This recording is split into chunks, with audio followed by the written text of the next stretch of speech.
So I have a video that I have been working on to set up.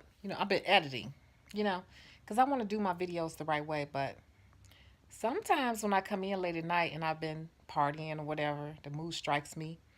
I want to go ahead and oh, sorry guys, record something for you because I'm in these Facebook groups and I'm just talking to people. And this is January, which is supposed to be like the hardest month of the year for some. And I guess today's topic is I have a whole list of videos that I'm going to record. So I guess today what I'm going to go over is how to handle difficult clients because I'm constantly, you know, um, seeing these posts about how clients are dogging you guys out. You see, I said you guys out. And you all like, what should I do? And I've done this and I've done that. And when I'm reading these posts, I'm like appalled at how much you all are taking from clients because what you fail to realize is that you hold the power. You hold the power, not the client. And when like any relationship, you set the example for where their energy lies. It's either with them or with you. And so, what you need to do on how to handle difficult clients. See, I've been looking at some of my old videos and I'm like, try. I've been drinking, y'all. I be partying. I work hard and I play hard. That's just me. If you don't like my personality, click the hell off. But how to handle difficult clients. First of all, I'm going to start out by saying I've been in this industry all my life, 30 years. Yeah, I'm in my 40s. Since I was before high school, I've been making money in this business before high school. And one thing I'm going to tell you is that I'm going to tell you a little story. I don't remember all the details, but I remember way back in the day, I was working on my grandmother's sewing table. And there was this girl who was coming to me. I don't remember how she came to me, but she was coming to me. And that's when I was a very beginner. And I remember her saying something to me about her nails or something, and she had me. I remember crying. That's all I remember is crying. Like she walked out the door, and I was begging her to stay and come back to me. And I just remember her leaving and crying. And I think I remember even going back and trying to reach out to her to get her to come to me. I will never, ever, do you hear me, ever do that ever in life with a client, anyone else again in life. I was probably about 13 years old when that happened or whatever, but you never have to beg anyone to stay in your life. What you fail to realize is that you have the talent, okay? And people are coming to you because they've seen something that they like that you've done, okay? If your policies do not work for them, that's on them. If your pricing does not work for them, that's on them. You get what I'm saying? If your timing does not work for them, that's on them. The reason why I say that is there are millions of people in this world and thousands of people where you are in your immediate space. And so quit trying to get every client. You will run yourself crazy and burn yourself out trying to get every client. That is not the goal here. The goal is to find people who are a good fit for you. Hear me, a good fit for you. And if you're trying to constantly bend and flex to every person, you will never find your comfortable space to do your best work. Okay? Let me repeat that. If you are trying to bend for each and every client, you will never find your comfortable space to be your best version of you. Okay? So do what you're doing. Make sure that what you're doing is fair to you and to them. Make sure that your timing is within reason. Now, if you got people sitting up there waiting 3, 4, 5, 6 hours, which I've heard stories about that in the Chicagoland area, and you running behind like that, then yeah, they got that's to be expected. But if you are within reason, sometimes you're gonna run behind with clients. I'm gonna speak on time, and sometimes you're gonna run behind. I have had time. Well, it happens all the time because people show up, they'll book one thing, and they get there and they be like, "Oh, I broke 4 nails." Okay, it's almost a full set because now you got to pull off the old sets or whatever and repair them. Or people will be like, "I want to soak out the whole set." They didn't tell you. Or they want to switch from a full set to a no chip, or just different things they didn't book properly. Then that's going to throw your schedule off. In which case, as soon as you find that out, I have a booking schedule, and as soon as I find that out, I will contact each client one by one and tell them, hey, I think I'm going to be running 15 minutes behind. I tell them hours in advance.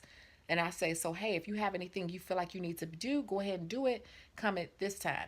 It's normally no more than 30 minutes. When you start running hours behind on a regular basis, then that's something that you need to tweak. That means that you need to go into your scheduling system and you need to adjust your timing.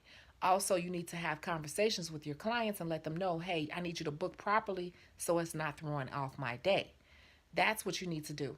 Um, but in terms of how to handle difficult clients, if you are doing those things and people are still rude to you, whatever, I'm telling you, I am telling you, what I tell people all the time is, not all the time, it happens here and there. Um, I don't think we're a good fit. I'll let them finish with saying what they got to say. I'll try to troubleshoot it. I'll try to listen to them and see if make sure I'm giving them what they want.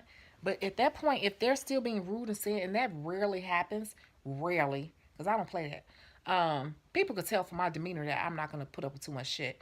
But if that happens, I'm just gonna look them in their eye, act like a woman, and say, you know what? I don't think that we're a good fit. I don't think that what I have is going to satisfy you for the money that you're paying. So, I got some other nail techs I can refer you to, or some other people I can refer you to in the area, but I don't think we're a good fit. And I just leave it at that. Usually, I'm going to tell you, every time I say that, they straighten up their tone. No, I'm just saying that. I'm like, well, I'm just saying, I hear what you're saying, but I'm just saying, I don't think I could do this. Like, I had some people trying to make me do certain types of designs, and I'm like, I don't draw. Well, you need to do this. You need to take class. I'm like, no, I don't draw, and I don't want to draw.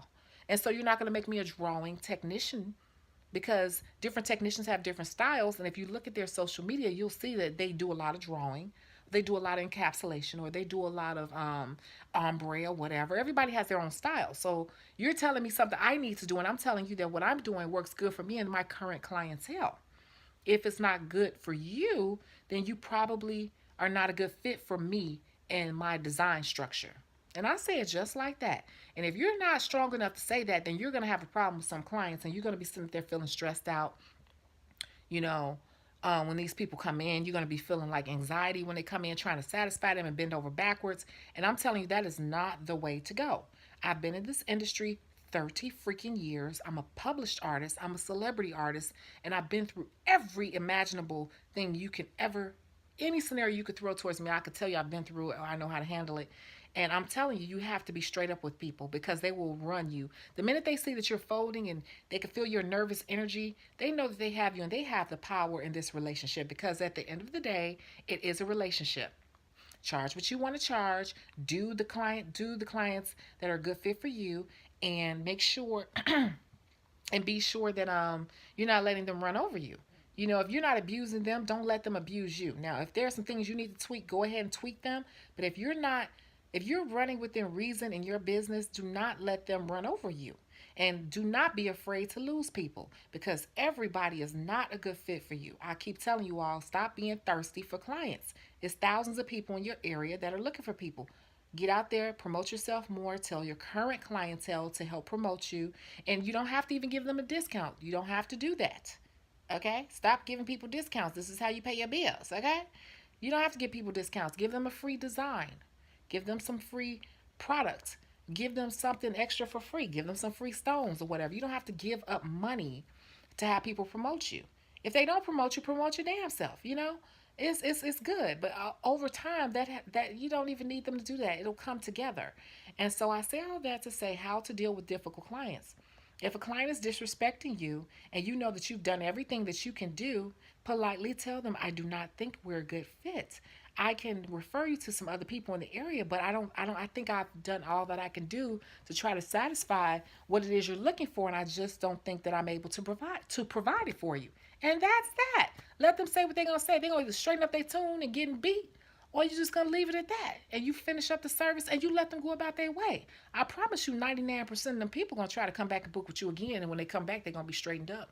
Watch what I tell you. Put your comments below. Make sure you check out one of these other videos. Bye. Oh, I got another video coming up for you guys. It's actually me doing nails. Bye.